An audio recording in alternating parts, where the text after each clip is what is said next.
हिराको सुबह जल्दी उठा है क्योंकि उसने सपने में अपनी मौत देखी होती है अपने पुरानी दुनिया में। वो बाहर जाके सबको ग्रीट करता है और सोचता है कि उसने कभी एक्सपेक्ट भी नहीं किया था कि उसकी लाइफ इतनी सपनों जैसी होगी। एक आत्मा के रूप में हिराको उस गोड से मिलता है जो दुनिया पर नजर रखते हैं। गोड कहते हैं कि उसने 39 साल की जिंदगी जी, लेकिन उसकी किस्मत काफी बुरी थी। लोग ने धोखा दिया और फिर उसे एक ऐसी बीमारी हो गई जो ठीक नहीं हो सकती थी। गोड मानते हैं कि ये उसकी गलती थी और वो माफी मांगते हैं। फिर पूछते हैं कि कोई विश है तो वो पूरी कर सकते हैं। थोड़ा सोच के हिराको कहता है कि उसे फार्मिंग ट्राई करनी है। जब वो बीमार था तब उसने फार्मिंग पे एक शो देखा था और उसे लगा कि उसे भी ट्राई करना चाहिए। साथ ही वो कहता है कि उसका दूसरों के साथ ज्यादा जमता नहीं है, इसीलिए वो ऐसी जगह फार्मिंग करना चाहता है जहाँ ज्यादा लोग ना हो। गॉड कहते हैं कि फार्मिंग उसके एरिया का काम नहीं है, लेकिन वो एक कॉल करते हैं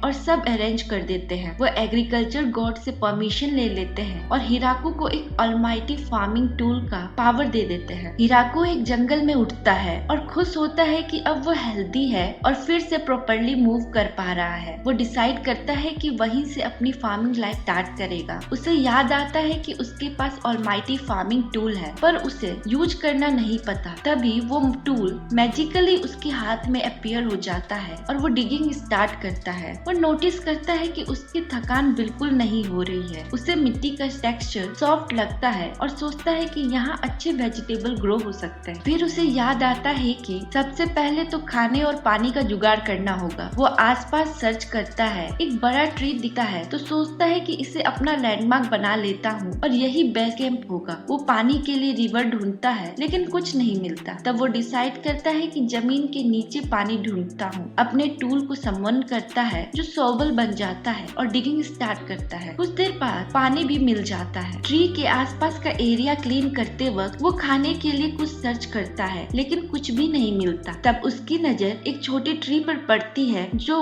बाद में दिक्कत करेगा, तो वो सोचता है कि अभी ही मैं इसे काट देता हूँ। टूल को एक्स में बदल के एक ही बार में वो पूरा ट्री काट देता है। ट्री गिरते गिरते उस पे गिरने वाला होता है लेकिन वो बच जाता है। फिर टूल को हैचेट में बदल कर उस ट्री को टुकड़ों में काट देता है। जब तक उसे कुछ समझ आए तब तक अंधेरा हो जाता है। वो टूल को मैग्नीफाइंग ग्लास में बदलता है ताकि फायर स्टार्ट कर सके, लेकिन तब तक सनसेट हो जाता है। फायर बनाने का कोई तरीका नहीं होता है तो वो बड़े ट्री में एक होल कार्व करता है और उसमें छुप जाता है। उसी पेड़ से वो प्लेट और कप भी काट के बना लेता है और मूनलाइट काफी होती है देखने के लिए। पर तभी उसे दिखता है कि स्काई में 2 मून्स है और तब उसे लगता है कि वो किसी और वर्ल्ड में आ चुका है। नेक्स्ट मॉर्निंग हिराको फिर से ट्री के आसपास के ग्राउंड को क्लियर करता है और कुछ और ट्रीज भी काट देता है। उसे लगता है कि अब कुछ खाना मिलना चाहिए। तभी एक बड़ा मॉन्स्टर रैबिट उस पर अटैक करता है लेकिन हिराको उसे एक ही बार में मार देता है अपनी टूल यूज करके।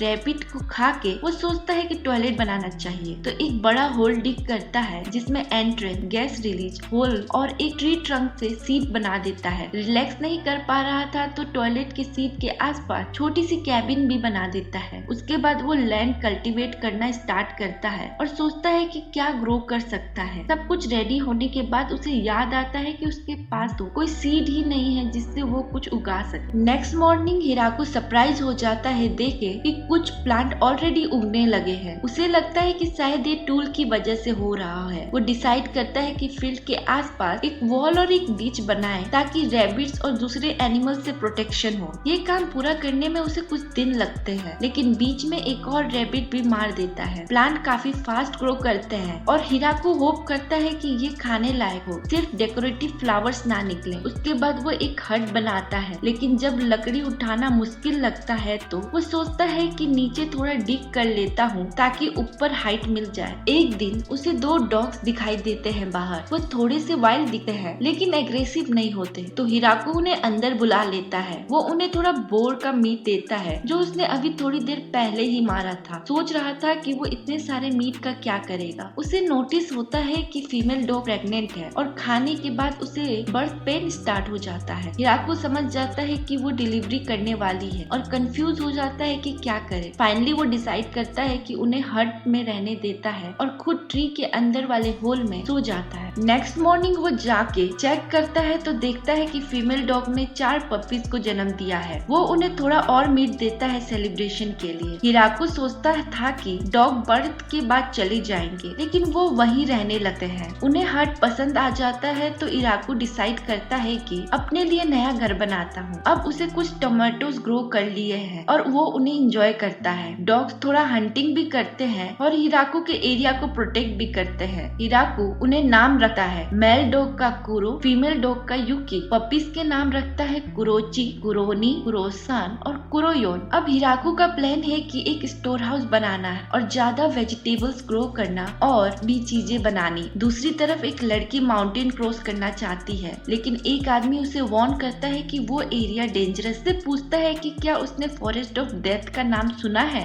माउंटेन की दूसरी तरफ उस फॉरेस्ट को इसी नाम से जाना जाता है क्योंकि वहाँ मॉन्स्टर्स से भरा हुआ जंगल है। गोट सोचता है कि चलो देखते हैं हिराको कैसा कर रहा है, क्योंकि उसे लगता है कि उसने उसको एक ऐसी जिंदगी दे दी है जो किसी सीनर के लिए फिट होती है। जब गोट चेक करता है तो उसको पता चलता है कि उसने हिराको को गलती से एक डेंजरस जंगल में डाल दिया है जिसका नाम है फॉरेस्ट ऑफ डेथ। गोट को रियलाइज होता है कि उसने फिर से एक बड़ी गलती कर दी है। वहीं दूसरी तरफ हिराको को ये समझ आ गया है कि जब वो फार्मिंग के लिए जमीन तैयार करता है और अगर किसी पर्टिकुलर प्लांट को ग्रो करने की सोचता है तो वो प्लांट मैजिकली उगने लगते हैं। ये देखकर हिराको काफी खुश होता है अपनी लाइफ से और ये मानता है कि ये सब गॉड की वजह से पॉसिबल हुआ है। वो दोनों गॉड्स की छोटी स्टेच्यूज बनाते हैं ताकि उनका शुक्रिया कर सके। हिराको डिसाइड करता है कि चलो कुछ फ्रूट उगाने की कोशिश की जाए। जब तक वो ग्रो होते हैं तब तक वो डॉग्स के साथ खेलता है। उसको रियलाइज होता है कि बिना डॉग के वो काफी लोनली फील करता। डॉग उसकी हेल्प भी करते हैं और कैंप तक वापस आने में भी। इस वजह से वो और आगे जंगल के अंदर जा पाता है। ऐसे ही एक दिन उसको एक रिवर मिलती है। हिराको सोचता है कि एक कैनाल बना ले ताकि रिवर के पानी उसके कैंप तक आ सके, लेकिन क्योंकि रिवर 30 मिनट दूर है तो उसको काफी दिन लगने वाले हैं कैनल बनाने में। तो पहले वो डिसाइड करता है कि रिवर के पास एक टॉयलेट बना ले। हिराको को ये आइडिया आता है कि अगर वो अपने टूल को एक व्हील बैरो में कन्वर्ट कर दे तो उसके लिए हैवी चीजें ले जाना इजी हो जाएगा और वो थकेगा भी नहीं। उसके बाद वो अपने क्रॉप फील्ड्स और बढ़ा देता है और नए वेजिटेबल उगाता है। हिराको सोयाबीन ग्रो करना चाहता है खाने के लिए, लेकिन उसके पास नमक नहीं है। टाइम निकलता जा रहा था और वेदर थोड़ा थोड़ा ठंडा होने लगा था। जब हिराको ने माउंटेन्स पे स्नो देखा तो उसने सोचा ये कितना ठंडा पड़ता होगा। उसने डिसाइड किया कि अब विंटर्स के लिए तैयारी स्टार्ट करनी चाहिए, तो उसने कुछ फूड और वुड कलेक्ट करना स्टार्ट कर दिया। तभी एक जाइंट स्पाइडर आ गई, लेकिन वो फ्रेंडली निकली। उसने हिराको के लिए एक हैंकरचिप बना दिया। फिर वो स्पाइडर डिसाइड करती है कि वो एक बड़े ट्री में ही रहेगी। उसको पोटैटोस खाना बहुत पसंद है। हिराको उसके लिए कुछ एनिमल पैक देता है और उसके बदले में स्पाइडर उसके लिए क्लॉथ्स बना देती है। जब हिराको के पास कपड़े, बेड और कर्टेन्स आ जाते हैं तो उसको लगता है कि वो अब थोड़ा सिविलाइज्ड फील कर रहा है। उसने उस स्पाइडर का नाम रख दिया जपुटनो। विंटर स्टार्ट हो जाता है। जपुटनो ट्री से नीचे आना बंद कर देता है तो हिराको सोचता है कि शायद वो हाइबरनेशन में है। उसको थोड़ा लोनली फील होता है। फिर फाइनली समर आ जाता है। जो छोटे डॉग्स थे वो बड़े हो गए और एक दिन चले गए, लेकिन कुछ टाइम बाद वो वापस आते हैं अपनी पार्टनर्स के साथ। जपुटनोस भी वापस आते हैं और उसके साथ उसके बच्चे भी होते हैं। अब जब ज्यादा लोग हो गए हैं तो हिराको डिसाइड करता है कि अपने क्रॉप और बढ़ा ले। एक दिन जपुटनो अलार्म बजाता है और कुरो हिराको को जंगल के अंदर ले जाता है। वहाँ एक छोटी लड़की होती है जो नेकेड होती है और स्पाइडर वेब में फंसी होती है। डॉग्स और स्पाइडर्स दोनों उसे थोड़ा कॉशियस होते हैं, लेकिन जब वो हेल्प मांगती है तो हिराको डिसाइड करता है उसकी हेल्प करने का। जैसे ही हिराको उसके पास जाता है वो अचानक से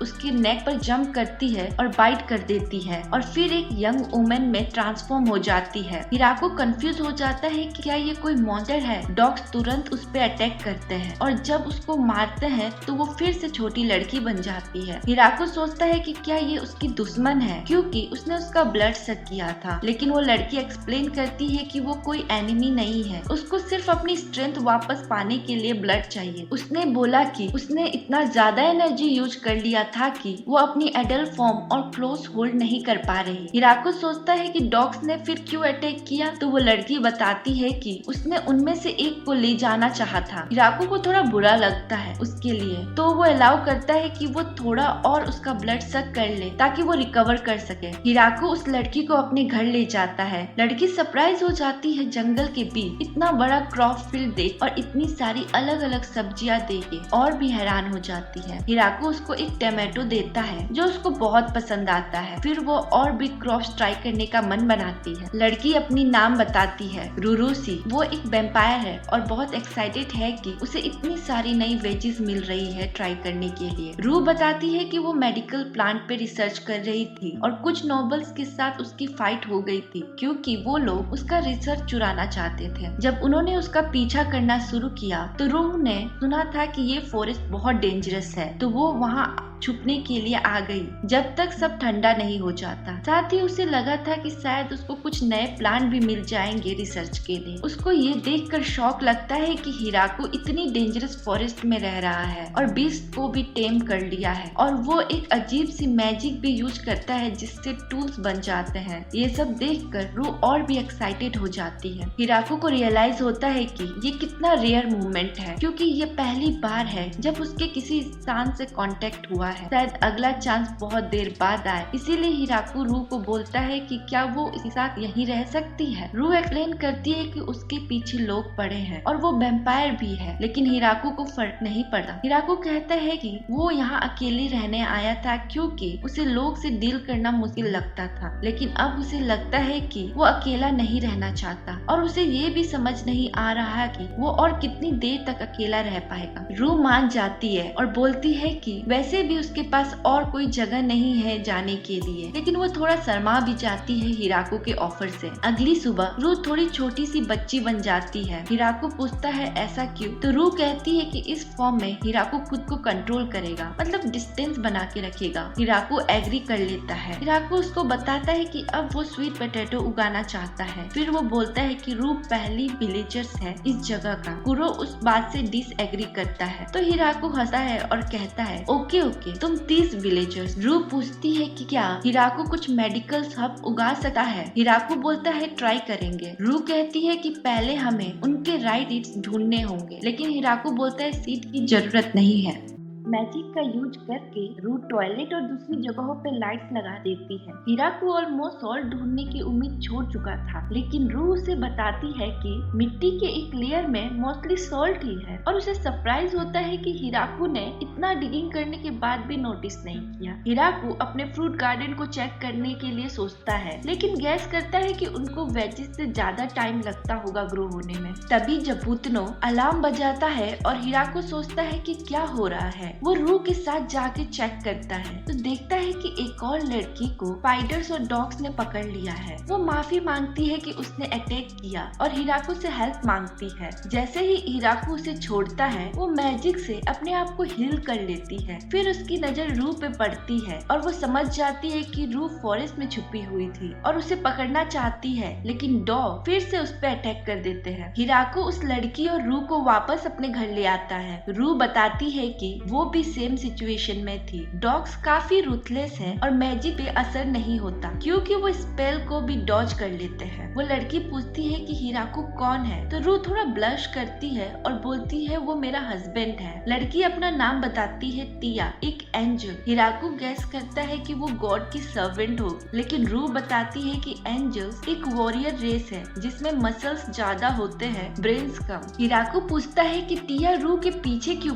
कर रही है, तो टिया बताती है कि रूह पे बाउंटी है क्योंकि उसने टाउन में काफी डैमेज किया था। रूह हमेशा अजीब मेडिसिन और मिक्सचर पे रिसर्च करती रहती है और जब कुछ पसंद नहीं आता तो उस चीजों को उड़ा देती है। रूह कहती है कि ये सब एक ही बार हुआ था, वो भी एक्सीडेंट था, बस थोड़ा ज्यादा हो गया था। नोबल्स बहुत ज्यादा डिमांड कर रहे थे तो उनको सबक सिखाना जरूरी था। रूह बताती है कि टिया थोड़ी उससे ज्यादा स्ट्रॉन्ग है, इसीलिए वो फॉरेस्ट में भाग गई थी। टिया को हैरानी होती है कि रूह अपनी वीकनेस एक्सेप्ट कर रही है। रूह कहती है कि डॉग से फाइट करने के बाद उसे रियलाइज हुआ कि वो कितनी वीक है। रूह टिया को इनवाइट करती है कि वो भी उनके साथ रहे। गैस करती है कि उसे यहाँ अच्छा लगेगा। टिया मान जाती है और रूह उसे क्रॉप दिखाने ले जाती है। वो दिन भर वेजिस हार्वेस्ट करते हैं और हिराको टिया को कुछ ट्राई करने के लिए देता है जो उसे पसंद आता है। कुछ दिनों बाद टिया हिराको से पूछती है कि क्या वो लोग और स्ट्रॉबेरीज ग्रो कर सकते हैं। हिराको कहता है कि कर सकते सकते हैं, लेकिन अगर और भी ग्रो किया तो सब हार्वेस्ट करना मुश्किल हो जाएगा। टिया रियलाइज करती है कि उन्हें और लोगों की जरूरत है। हिराकू बोलता है कि अगर सब हार्वेस्ट हो भी गए तो भी शायद सब खत्म नहीं कर पाएंगे। हिराकू देखता है कि कुरोची,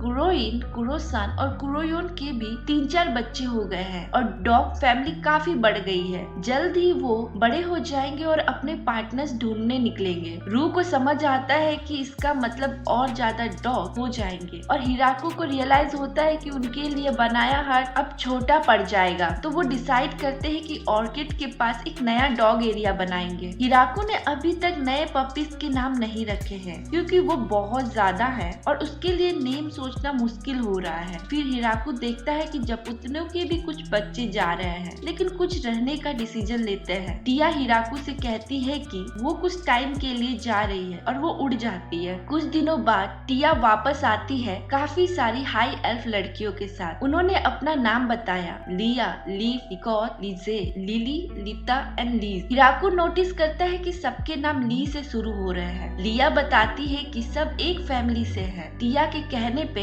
ये लोग यहाँ आए हैं और यहीं रहना चाहते हैं। टिया बताती है कि इनकी स्टोरी काफी सैड है। ये लोग नॉर्थ के एक गांव में रहते थे, लेकिन एक वॉर में ह्यूमन लोगों के बीच फंस गए और ज्यादातर लोग मर गए। तब से इनका रेस इधर उधर भटक रहा है एक नए घर की तलाश में। रू भी सजेस्ट करती है कि हमें इन्हें यहाँ रख लेना चाहिए क्योंकि हाई हेल्थ काफी टैलेंटेड होती है। उनका गेस है कि ये अभी भी यंग है। लिया बताती है कि वो सबसे बड़ी है 400+ ईयर की और लीज सबसे छोटी है 300+ ईयर की। टिया और रू इंसिस्ट करते हैं और हिराकू मान जाता है। बस इतना कहता है कि सबको साथ मिलके रहना होगा। जब लिया पूछती है कि और कौन कौन रहता है यहाँ, तो रू जपूतनों और डॉग्स का नाम लेती है। डॉग्स और जपूतनों का नाम सुनते ही सारी लड़कियां बेहोश हो जाती है। एल्फ्स एक साथ रहना चाहती थी, तो हिराकू डिसाइड करता है कि इनके लिए एक बड़ा घर बनाते हैं। एल्फ्स को कंस्ट्रक्शन की नॉलेज ज्यादा होती है, तो हिराकू उनका कहना मानता है। ज्यादातर वो बस डिग करता है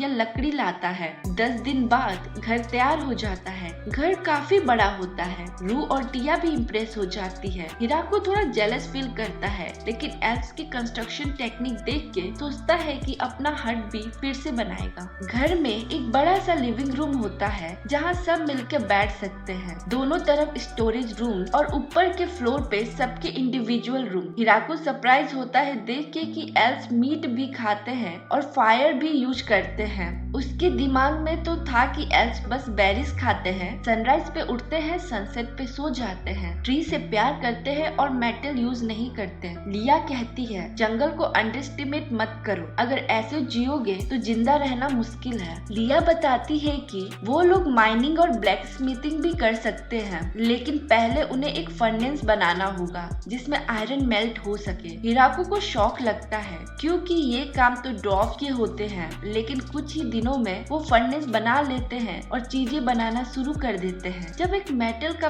पैन मिलता है हिराकू को, तो वो बहुत एक्साइटेड फील करता है। उसे लगता है कि उसकी सिविलाइजेशन अपग्रेड हो रही है। उसे लगता है कि एल्फ्स कुछ भी कर सकते हैं। रिया कहती है कि बस एक काम अभी तक नहीं कर पाए, सेटल होना और रिप्रोड्यूस करना। हिराकू कहता है कि सेटल तो हो ही गए हैं, पर दूसरे वाले पे चुप हो जाता है क्योंकि सब लड़कियां उसकी तरफ मुस्कुरा के देख रही होती है। एल्फ्स नोटिस करते हैं कि व्हीट फील्ड भी है। हिराकू बताता है कि वो लोग ऑलरेडी उसका फ्लोर बना चुके हैं। लीज पूछती है कि क्या वो लोग ब्रेड बना सकते हैं। उनके पास खुद का ईस्ट भी होता है। हिराकू खुशी से हाँ बोल देता है। ब्रेड एंजॉय करते हुए हिराकू सोचता है कि व्हीट फील्ड और एक्सपैंड करनी चाहिए, लेकिन तभी उसके दिमाग में एक डाउट आता है। वो रू से पूछता है कि क्या ये जमीन किसी की है। रू बताती है कि जंगल किसी का नहीं है, लेकिन टेक्निकली ये डेमन लॉर्ड के अंडर आता है। ये सुन के हिराकू टेंशन में आ जाता है, लेकिन रू उसे कन्विंस करती है कि क्योंकि सब उसने खुद बनाया है तो ये लैंड अब उसका ही है।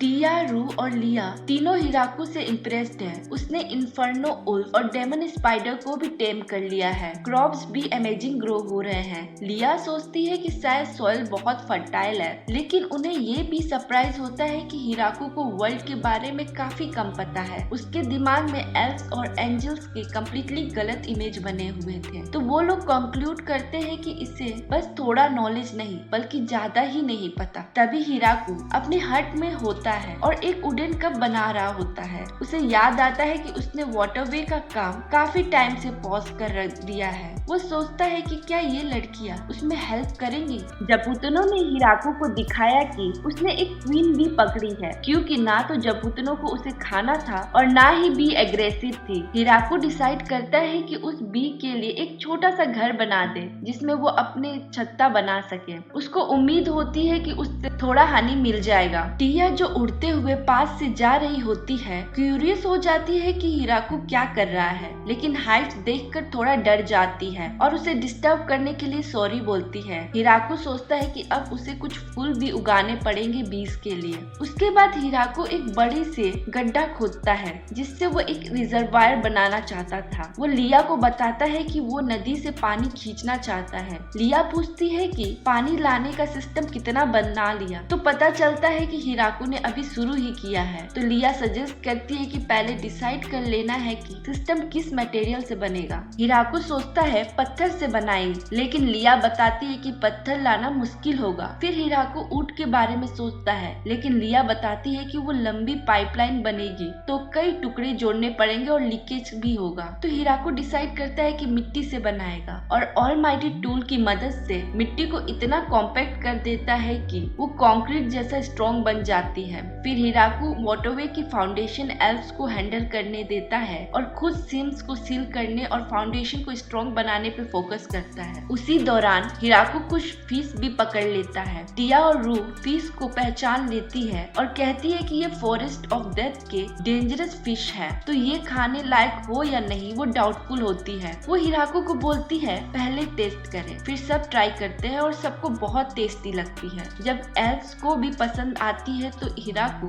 और फिश पकड़ता है और उन्हें नमक के साथ प्रिजर्व कर देता है। हिराको को हैरानी होती है कि उसने थोड़े राइस ग्रो कर लिए। अब जब पानी का एक्सेस इजी हो जाएगा तो वो डिसाइड करता है कि एक राइस पैडी बनाएगा। जब वो एरिया खोद के उसमें पानी भर देता है तो गर्ल्स पूछती है कि क्या वो झील बनाएगा उसमें फिश डालने के लिए। हिराको मना कर देता है और कहता है कि चलो राइस प्लांट करते हैं। राइस जल्दी ग्रो हो जाता है और हिराको उन्हें सिखाता है कि कैसे हार्वेस्ट करते हैं। जब राइस ड्राई हो जाता है तो हिराको ऑलमाइटी टूल की मदद से एक पुराने थ्रेसर बनाता है और एक सीप भी बनाता है जिससे लिप्स और एक्सट्रेट चीजें अलग हो जाए। फिर वो मोटर से राइस की हस्क निकालता है और पेसल से उसे पॉलिश करता है। गर्ल्स कहती है कि ये काफी मेहनत का काम है और पूछती है कि अब खा सकते हैं या नहीं। तो हिराको कहता है कि पहले कुक करना पड़ेगा। फिर वो दिखाता है कि कैसे राइस बनाते हैं। फाइनली हिराको राइस से राइस बोल बनाता है और उसमें पिछले दिन वाली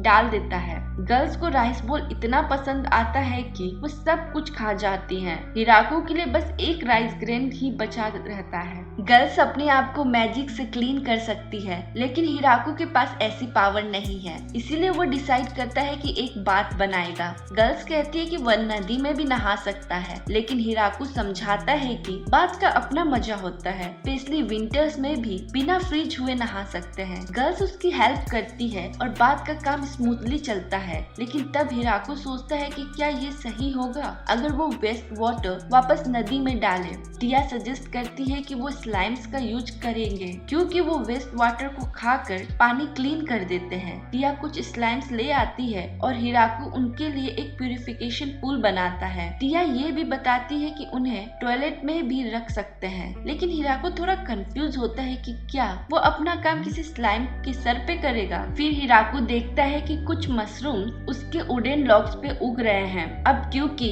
उसे नहीं पता कि कौन सा पॉइजनस है और कौन सा सेफ, वो सोचता है कि अपने आप मशरूम ग्रो करेंगे। वो ऑलमाइटी टूल से लकड़ी को हिट करता है, होप करता है कि शायद और अच्छे मशरूम उग जाएं। शाम में हिराको गर्ल्स को बाथ यूज करना सिखाता है। वो बताता है कि पहले कपड़े उतारो, फिर वॉशिंग एरिया में क्लीन हो जाओ, तब बाथ में जाओ। लिया उसे रोक के कहती है कि डायरेक्ट दिखाना इजी होगा। हिराको मान जाता है और स्टेप्स दिखाता है। जैसे ही वो बाथ में जाता है वो खुशी से ऑलमोस्ट मेल्ट हो जाता है। गर्ल्स ज्यादा वेट नहीं करती और स्टेप्स फॉलो करने लगती है। हिराको कहता है कि वो निकल जाएगा, ताकि वो लोग आराम से एंजॉय कर सके और बाद में वो यूज करेगा। लेकिन गर्ल्स कहती है कि सब मिलके एक ही बार में नहा लेते हैं ताकि पानी दोबारा गर्म ना करना पड़े। गर्ल्स से घिरा हुआ हिराकू थोड़ा ऑकवर्ड फील करता है और सोचता है कि क्या मैन के लिए अलग बात बना लेना चाहिए। लेकिन गर्ल्स कहती है कि वो प्राइवेट बात सिर्फ उसके लिए होगा, वो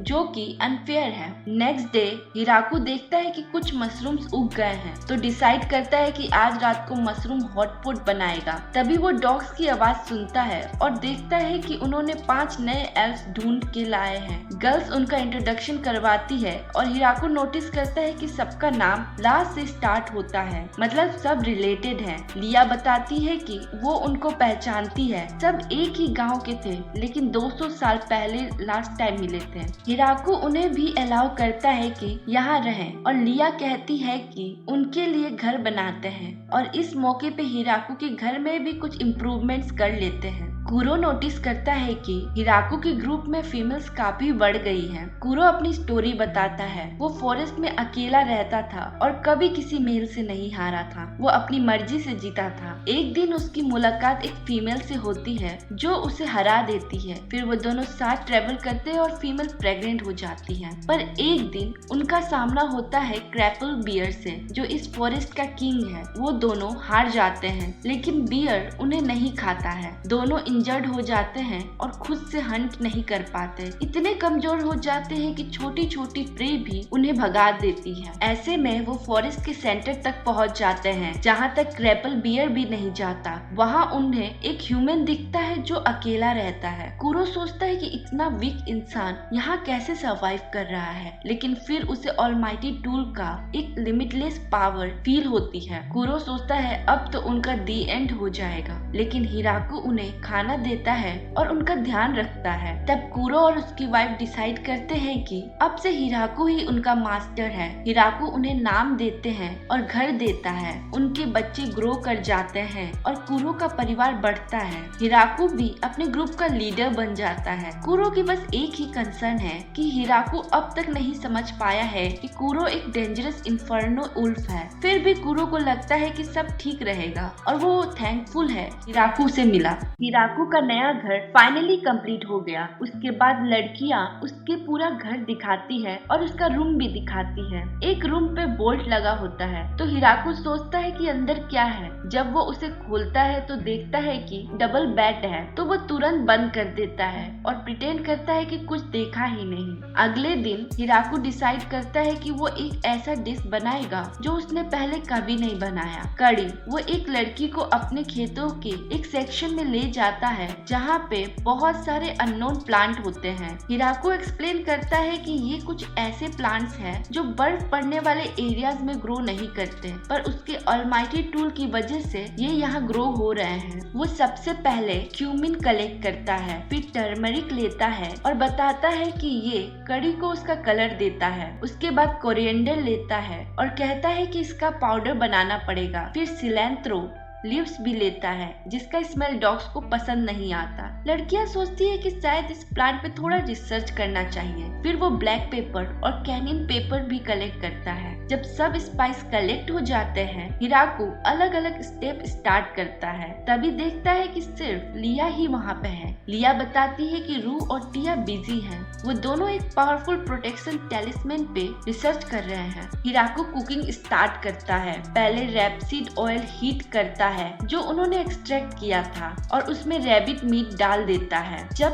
तक मीट कुक हो रहा होता है वो सारे स्पाइस ग्राइंड करता है क्यूमिन को छोड़ के। जब मीट ब्राउन होने लगता है वो उसे निकाल लेता है ताकि ओवर कुक ना हो। फिर मीट के लेफ्ट ओवर बिट्स में क्यूमिन डालकर उसे कुक करता है। उसके बाद डाइस अनियन, जिंजर और गार्लिक डालता है। फिर टोमेटोज डालकर सब कुछ सॉटे करता है। जब सब कुछ पेस्ट बन जाता है तो स्पाइसेस और नमक डाल देता है। थोड़ा और कुक करके वो मीट और बॉइल्ड सोयाबीन डालकर थोड़ा पानी ऐड करता है। जब कड़ी कुक हो रही होती है तब हिराकू को लगता है कि वो कुछ भूल गया। फिर उसे याद आता है कि नान बनाना बाकी है। हिराकू एक्सप्लेन करता है कि नान बनाना नॉर्मल ब्रेड जैसा ही होता है, सिर्फ राइस होने के बाद उसे बेलना होता है रोलिंग पिन से। तभी लड़कियां वापस आ जाती हैं जब हिराकू कुकिंग फिनिश कर रहा होता है। सब मिलके खाना खाते हैं। हिराकू बताता है कि नान को कड़ी के साथ कैसे खाते हैं। लड़कियों को इतना मजा आता है कि वो सेकंड सर्विंग ले लेती हैं। हिराकू उन्हें देख के सोचता है, मुझे भी थोड़ा बचाना प्लीज। रू और टिया तो कड़ी डॉग्स को भी देते हैं, पर जैसे ही डॉग्स कड़ी का स्मेल लेते हैं वो भाग जाते हैं। सर्दियाँ आने वाली होती है। तैयारी स्टार्ट कर देता है और कुछ फायरवुड इकट्ठा करता है। उसे पता होता है कि जब उतनो हाइबरनेशन में चला जाता है तो वो उसे पहले ही बोल देता है कि थोड़ी एक्स्ट्रा ब्लैंकेट बना के रख लेना। रू और टिया को हिराकू बोलता है कि कुछ मीट स्मोक करके और कुछ सुखा के प्रिजर्व करो, क्योंकि विंटर्स में डॉग ज्यादा हंटिंग नहीं कर पाएंगे। वो खुद भी सोचता है कि वेजिटेबल्स कैसे बचा के रखे, तो एक 2 फ्लोर वाला बॉक्स बनाता है। ऊपर के फ्लोर में वेजिटेबल्स डालेगा ब्लैंकेट और बर्फ से कवर करके, और नीचे के फ्लोर में बर्फ के पानी कलेक्ट होगा ताकि वेजिस ड्राई रहेंगे। जब लड़कियां मैजिक यूज करती हैं तो हिराकू सोचता है कि काश वो भी कर पाता, पर फिर भी वो खुश होता है कि वो लोग उसके साथ है, क्योंकि उसकी हेल्प बहुत की है उन्होंने। उसको तो सिर्फ गार्डनिंग और कुकिंग ही आता है। रू बोलती है कि एक्चुअली हिराकू ही अमेजिंग है, क्योंकि अब तक कोई भी इस जंगल में इतना टाइम जिंदा नहीं रह पाया। विंटर आते ही सब मोस्टली घर के अंदर ही रहते हैं। हिराकू डिसाइड करता है कि कुछ बोर्ड गेम्स बनाते हैं, जैसे रिवर्सी, चेस और माजोंग। वो सबको रिवर्सी की रूल समझाता है। गेम तब खत्म होता है जब बोर्ड फुल हो जाता है और जिसके पास अपने कलर के पीस ज्यादा होते हैं वो जीतता है। रू को गेम सिंपल लगता है, पर उसे डाउट होता है कि मजा आएगा या नहीं। टिया बोलती है कि गेम में कॉम्प्लिकेटेड बन सकती है। हिराकू उसकी बात समझने पे टिया की तारीफ करता है, जो रू को इरिटेट कर देता है। रू फिर टिया को चैलेंज कर देती है। जब वो गेम खेलते हैं तो टिया क्लियरली जीत रही होती है, लेकिन रू अचानक बोर्ड ही उलट कर देती है, एक्टिंग लाइक एक्सीडेंटली गिर गया। रू बोलती है कि स्टार्ट से खेलते हैं, क्योंकि याद नहीं कौन सा पीस कहाँ था, पर टिया मैजिक से बोर्ड वापस से वैसे ही कर देती है। रू फिर से उलट करती है और टिया फिर से वापस कर देती है। फिर रू बोलती है कि 2 आउट ऑफ 3 गेम्स खेलते हैं। टिया मान जाती है। हिराकू बाकी गर्ल्स को चेक करता है तो देखता है कि कूरो किसी को एडवाइस दे रहा होता है कि पीस कहाँ मूव करे। फिर वो देखता है कि कुछ डॉग्स चेस खेल रहे हैं और वो शॉक हो जाता है कि उन्हें सिर्फ रूल्स ही नहीं समझ आए, वो एक्चुअली गेम खेल भी रहे हैं। उसके एक अजीब सी डेंजरस एनर्जी फील होती है और सोचते हैं कि डॉग्स के साथ गेम कभी नहीं खेलना चाहिए। रू फिर जाके डॉग्स के साथ खेलती है, कॉन्फिडेंट होती है कि वो नहीं हारेगी, पर वो हार जाती है और टेबल भी नहीं उलट पाती क्योंकि कूरो से डर लगता है। हिराकू फिर माजोंग खेलता है कूरो, टिया और लिया के साथ। पता नहीं चल रहा होता है कि कूरो को इतनी जल्दी रूल कैसे समझ आ गया, पर गेम में हिराकू लास्ट आ जाता है और कूरो जीत जाता है। हिराकू थोड़ा सैड हो जाता है तो डिसाइड करता है कि चलो मिनी बाउलिंग बनाते हैं। रू पूछती है कि पिंस क्यों गिराने हैं, तो हिराकू उन्हें कुछ विलियंस के नाम दे देता है। इनका नाम लो और गिरा दो। हर दिन कुछ न कुछ गेम्स चलता रहता है और इस तरह विंटर कब चले गए पता ही नहीं चला। स्प्रिंग आ जाते हैं। एक दिन सुबह जब उतनो सबको अलर्ट करता है, हिराकू देखता है कि स्काई से कुछ बड़ा आ रहा है। उसे लगता है ड्रैगन है, पर टिया करेक्ट करती है, नहीं ये ड्रैगन नहीं वेवरेन है। वाइवन हिराकू के ग्रुप पर अटैक करता है और आग के गोले बरसाता है, लेकिन रू और टिया मैजिक से अपने डिफेंस कर लेती हैं। आग खेतों तक फैल जाती है, लेकिन एल्स तुरंत उसे बुझा देते हैं। हिराकू सोचता है कि क्या करे और इस वाइवन को कैसे रोके। तभी वो ऑलमाइटी टूल समन करता है, जो उसके सरप्राइज में एक स्पेयर बच जाता है। वो उस स्पेयर को वाइवन पर फेंकता है, जो एक 3 लेयर का बैरियर बनाता है, लेकिन स्पेयर उस बैरियर को तोड़ के उसके विंग में घुस जाता है। फिर हिराकू स्पेयर दोबारा फेंकता है, इस बार सीधे उसके चेस्ट में लगता है और वाइवन मर जाता है। हिराकू सोचता है कि क्या ऐसे क्रिएचर से मिलना नॉर्मल है, लेकिन रू बताती है कि ये काफी रेयर होता है। फिर हिराकू सोचता है कि क्या किसी ने इसे भेजा होगा, लेकिन टिया कहती है कि अगर ऐसा होता तो वो सिर्फ एक ही वाइवन नहीं बेचते, क्योंकि ये काफी वैल्यूएबल क्रिएचर है। फिर हिराकू सोचता है कि शायद ये बस एक लकी एनकाउंटर था। उसके बाद वो सोचते हैं कि क्या इसे खाया जा सकता है, तो लड़कियां बताती है कि इसका मीट डेलिकेसी माना जाता है। हिराकू इसके मीट से 3 डिशेस बनाता है और सब लड़कियां उन्हें एंजॉय करती हैं। रू टिया से पूछती है कि क्या वो हिराकू के स्पेयर को रोक सकती थी, लेकिन टिया बोलती है कि जब वाइवन तक उसे नहीं रोक पाया तो वो भी नहीं रोक पाती। रू मनाती है कि अच्छा हुआ पहले उनका सामना डॉग्स से हुआ, हिराकू से नहीं। गेलगराडो की डेमोनिक किंगडम में डेमंस लोग की कैसल में ग्रेट जनरल को रिपोर्ट मिलती है कि एक वाइवन मारा गया है। रेंडेन को यकीन नहीं होता, क्योंकि उनके टेरिटरी के पास अगर कोई वाइवन आता है तो पूरा मिलिट्री फोर्स मोबिलाइज करना पड़ता है। बिजेल बताता है कि उस वाइवन पर ग्राउंड से अटैक हुआ था और 2 हिट्स में वो मर गया। रेंडेन को डर लगता है कि अगर कोई इतना पावरफुल है कि उनके लिए प्रॉब्लम बन सकता है। बिजेल बोलता है कि वो लोग 4 जनरल्स हैं, उन्हें सिचुएशन कंट्रोल में लेना होगा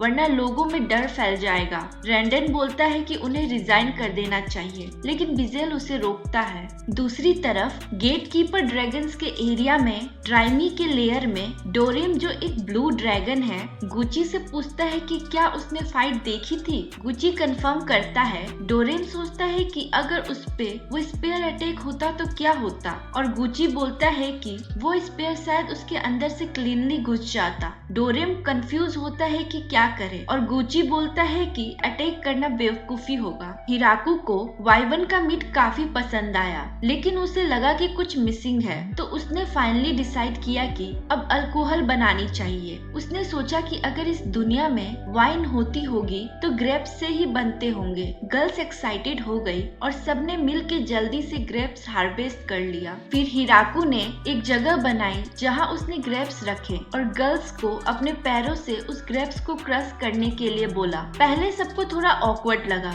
लेकिन फिर सोचे कि अगर रिदम में करेंगे तो इजी हो जाएगा। एल्फ ने अपने गांव का एक गाना सजेस्ट किया और सब मिलके गाते गाते ग्रेप्स क्रश करने लगे। उन्होंने काफी सारे बैरल्स फिल कर दिए। हिराकू ने डिसाइड किया कि ग्रेप्स की स्किन पे जो नेचुरल ईस्ट है वही फर्मेंटेशन करेगी। उसे लगा शायद उन्होंने ज्यादा बना दिया है, लेकिन जब गर्ल्स ने बोला कि ये सब जल्दी खत्म हो जाएगा तो हिराकू को लगा कि शायद कम ही बना दिया। इसी बीच ऊपर से गॉड हिराकू को देख रहा होता है और सोचता है कि क्या अब वो उसे माफ कर दे, लेकिन एग्रीकल्चर की गॉडेस बोलती है कि नहीं, क्योंकि उसने एक इनोसेंट सोल को पनिश किया है और उसे गलती से फॉरेस्ट ऑफ डेथ में भेज दिया है। गॉडेस को गुस्सा इस बात का भी होता है कि गॉड ने हिराकू को एक होली लैंड ग्राइम का डुप्लीकेट दे दिया जो नॉर्मल ह्यूमंस को तुरंत मार देता। गॉड बोलता है कि उसने हिराकू को एक सुपर हेल्दी बॉडी दी है, इसीलिए कुछ नहीं हुआ। गॉडेस बोलती है कि तुम सिर्फ केयरलेस थे। फिर वो और भी गुस्सा हो जाती है कि हिराकू ने जो गॉड का स्टेच्यू बनाया है उसमें वो एक बुढ़े आदमी जैसी दिख रही है। गॉड बोलता है कि मेरी गलती नहीं, लेकिन गॉडेस सुनने को रेडी नहीं होती और गॉड को 300 साल बेचने की पनिशमेंट देती है। जपूतनो हिराकू को सिग्नल देता है और हिराकू देखता है कि डॉग्स और स्पाइडर्स एक और लड़की को पकड़ के ले आए हैं। रू देखती है तो उसकी छोटी बहन फ्लोरा होती है। जब उसे विलेज ले जाते हैं, फ्लोरा बताती है कि वो एक एंजल्स को फॉलो करते हुए यहाँ तक आई। हिराकू सजेस्ट करता है कि वो कुछ दिन यहाँ रुक जाए और रेस्ट ले। फ्लोरा एग्री करती है, लेकिन उसे थोड़ा अजीब लगता है कि हिराकू रू का हस्बैंड है। रू बताती है कि वो इन्फर्नो ओल्स का मास्टर है और एक वेब्रेंट को भी मार चुका है। ये सुनकर फ्लोरा तुरंत माफी मांग लेती है। हिराकू को तब समझ आता है कि कुरो डॉग नहीं बल्कि उल्फ है और इन्फर्नो का क्या मतलब है। तभी कुरो फायर ब्रीथ करता है और हिराकू इम्प्रेस हो जाता है। रू और टिया सरप्राइज होती है कि हिराकू को अब तक ये नहीं पता था। हिराकू फ्लोरा के लिए खाना बनाता है जो उसे काफी पसंद आता है। फिर हिराकू बोलता है कि वो मिसो और सोया सॉस बनाना चाहता है। फ्लोरा को नहीं पता होता है कि ये क्या होता है, तो हिराको उसे एक्सप्लेन करता है कि ये फर्मेंटेड सोयाबीन से बनता है। फर्मेंटेशन का मतलब समझाते हुए वो चीज और वाइन का एग्जाम्पल्स देता है। ये सब सुनकर फ्लोरा एक्साइटेड हो जाती है कि ये नए सब्जेक्ट पे रिसर्च करेगी। कुछ दिनों बाद फ्लोरा चली जाती है, लेकिन 1 महीने में वापस आ जाती है अपनी मेट्स के साथ। एन जो उन सब मेट्स की लीडर होती है, हिराको से कहती है कि वो उन सब से जो चाहे करवा सकता है। हिराको देखता है कि फ्लोरा 2 काउस भी लाई है, तो उससे बटर और चीज बनाने का आइडिया आता है। टिया रियलाइज करती है कि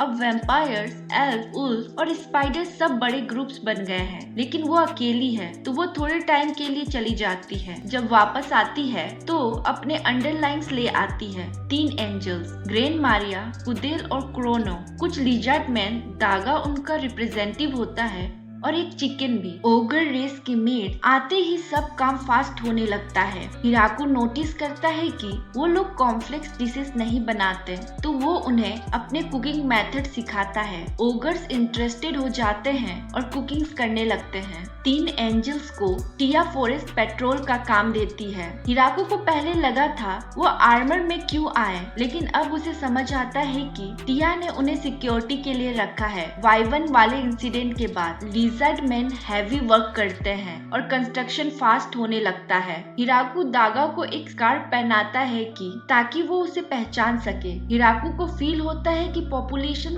काफी बढ़ गई है। तभी लिया आती है और बताती है कि उसने फॉरेस्ट से सब एल्फ को ले आई है। जब हिराको देखता है तो सब फीमेल्स होती है। वो पूछता है कि मेल एल्फ कहाँ है, तो लिया बोलती है कि वो सरवाइव नहीं कर पाए, लेकिन उनका प्लान है नए बनाने का। हिराको बस स्माइल करता है और ज्यादा डिटेल नहीं पूछता। कुछ दिनों बाद हिराको सब रिप्रेजेंटेटिव्स को बुलाता है और पूछता है कि विलेज का नाम क्या रखे। रू कहती है कि हिराको के नाम पे रखो, लेकिन उसे अच्छा नहीं लगता। एन फॉरेस्ट का नाम पे सजेस्ट करती है, लेकिन जब पता चलता है कि फॉरेस्ट का नाम फॉरेस्ट ऑफ डेथ है, तो हिराको बोलता है कि ये काफी स्कैरी लगता है। तब जपुतनो डोर की तरफ पॉइंट करता है। जब हिराको डोर खोलता है, एक बड़ा ट्री दिखता है, तो वो डिसाइड करता है विलेज का नाम होगा द ग्रेट ट्री विलेज, यानी ताइजू विलेज। शाम को वो सबको नाम बताता है और बोलता है कि पार्टी होगी सेलिब्रेट करने के लिए। सब हिराको को मेयर कहने लगते हैं। हिराको बोलता है कि ये बाद में डिसाइड करेंगे, लेकिन सब बोलते हैं कि ऑलरेडी तुम ही मेयर हो। सब मिल के पहले वाइन बैच पी कर पार्टी सेलिब्रेट करते हैं। हिराको अब द ग्रेट ट्री विलेज का मेयर बन गया है, लेकिन उसकी डेली लाइफ में कुछ खास फर्क नहीं आया। एक दिन डेमोनिक किंगडम से एक मैसेंजर आता है। विजेल नाम का बंदा हिराको से मिलना चाहता है, जो विलेज का हेड है। हिराको बाहर आता है और विजेल उसे एक गिफ्ट देता है। विजेल बताता है कि डेमन लॉर्ड विलेज के स्टेटस के बारे में बात करना चाहते हैं। हिराको को याद आता है कि ये जमीन पहले से डेमन लॉर्ड के प्रोटेक्शन में थी, तो वो सोचता है कि शायद अब उन्हें टैक्स देना पड़ेगा या फिर वो लोग उन्हें निकाल देंगे। हिराको विजेल को कहता है कि अगर डेमन लॉर्ड उन्हें यहाँ रहने देगा तो वो लोग अपने फसल का 10% टैक्स देने के लिए रेडी हैं। हिराको सोचता है शायद ये परसेंटेज थोड़ा कम है, लेकिन विजेल तुरंत मान जाता है। हिराको फिर बताता है कि वो लोग हर साल विंटर आने से पहले ये टैक्स ले जा सकते हैं। दोनों साइड एक कॉन्ट्रैक्ट साइन करते हैं। कॉन्ट्रैक्ट के अकॉर्डिंग विलेज अपनी खेती का 10% टैक्स देगा, लेकिन दूध, अंडे, शहद और शराब इसमें इंक्लूड नहीं होंगे। अगर उन प्रोडक्ट्स में इंटरेस्ट हो तो ट्रेड कर सकते हैं। हिराको को लगता है कि शायद उसने थोड़ा ज्यादा स्ट्रॉन्ग नेगोशिएशन किया है, इसीलिए उसने भी उन्हें एक गिफ्ट दे दिया। विजेल के जाने के बाद विलेज की लड़कियां हिराको को कहती है कि उसने काफी अच्छे काम किया, क्योंकि नॉर्मल टैक्स तो 50-60% होता है। अगर उन्हें खुद आके टैक्स लेना पड़ेगा, इससे उनका विलेज भी ऑफिशियली रिकॉग्नाइज हो जाएगा। डेमन लॉर्ड का प्रोटेक्शन मिलना भी एक बड़ी बात है। रू को विजेल के दिया हुआ गिफ्ट देख के एक्साइटमेंट होता है। एक जबरदस्त दवा जो या तो पीने से या डायरेक्ट लगाने से काम करती है। विजेल फिर वापस जाके बाकी 4 जनरल्स को रिपोर्ट देता है। सब शॉक्ड होते हैं कि एक ऐसा विलेज जिसने Y1 से लड़ने की पावर है वो उनके अंडर आना चाहता है। रेंडेन सोचता है कि शायद उनका कोई हिडन एजेंडा होगा और विजेल भी सेम सोचता है। वो बताता है कि उनके पास और कोई ऑप्शन नहीं था क्योंकि वहाँ एक वैम्पायर प्रिंसेस और एंजल ऑफ एनाइलेशन भी थी। साथ ही उनके पास एक हाई एल्फ आर्मी, इन्फर्नो उल्स का झुंड और 3 किलर एंजल्स भी थी। अगर उनका प्रपोजल एक्सेप्ट नहीं करता तो शायद वो डेमोनिक किंगडम का एनिमीज बन जाते। ग्रेड्स देखता है कि उन्हें भी गिफ्ट मिला है और ओपन करके चेक करता है कि कहीं कुछ डेंजरस तो नहीं। उसमें एप्पल जैसा फ्रूट होता है जो नॉर्मल से ज्यादा अच्छा दिख रहा होता है। विजेल नोटिस करता है कि जिन कपड़ों में ये फ्रूट थे वो एक ग्रेट डेमन स्पाइडर ने बनाया है। ग्रेड्स को ये सुनकर शॉक लगता है क्योंकि एक ग्रेट डेमन स्पाइडर ने उन्हें एक पुराने डेमन लॉर्ड से बर्बादी की थी फाइट में। फिर डोरेम जो ड्रैगन्स के असली रूलर है विलेज विजिट करता है। गुची उन्हें गिफ्ट देता है और बताता है कि डोरेम का लेयर इस विलेज के साउथ में है, तो डिस्टेंस ज्यादा होने के बाद भी वो नेबर्स जैसे हैं। हिराको सरप्राइज होता है कि डोरेम बार बार झुक रहा है और कहता है कि अगर पॉसिबल होता तो उसे अंदर बुलाता, लेकिन डोरेम बहुत बड़ा है। गुची फिर डोरेम से कहता है कि वो छोटी फॉर्म ले ले, तो डोरेम ह्यूमन फॉर्म ले लेता है। खाना पीना के बाद डोरेम को यहाँ शराब इतना पसंद आता है कि वो यही रहना चाहता है, लेकिन गुची उसे समझाता है कि उसे अपना डोमेन प्रोटेक्ट करना है और अगर ज्यादा देर रुकेगा तो लोगों के लिए दिक्कत बन जाएगा। 2 विजिट के बाद हिराको सोचता है कि विजिटर्स को बेटर तरीके से वेलकम करना चाहिए, इसीलिए वो डिसाइड करता है कि एक गेस्ट हाउस बनाना का। वो प्रपोज करता है कि एक छोटा हाउस बनाए जो 4 लोगों के लिए हो, लेकिन लड़कियां कहती है कि यूजुअली जो लोग आते हैं वो बड़े ग्रुप में आते हैं, इसीलिए हाउस बड़ा होना चाहिए, कम से कम 30 लोगों के लिए फिट हो। फिर वो लोग गेस्ट हाउस बनाने में लग जाते हैं। हिराको फिर सोचता है कि गेस्ट को वेलकम करने का एक प्रॉपर तरीका होना चाहिए। अभी एंजल्स गेस्ट को ढूंढ के पकड़ते हैं और विलेज के गेट तक ले जाते हैं। जब जपूतनो अलार्म बजाता है सब अपने हथियार उठाते हैं और बैटल के लिए रेडी हो जाते हैं। हिराको नया सिग्नल सोचता है विजिटर के लिए और जबूतनो को एक बेल देता है जो वो बजाए। हिराको चाहता है कि वो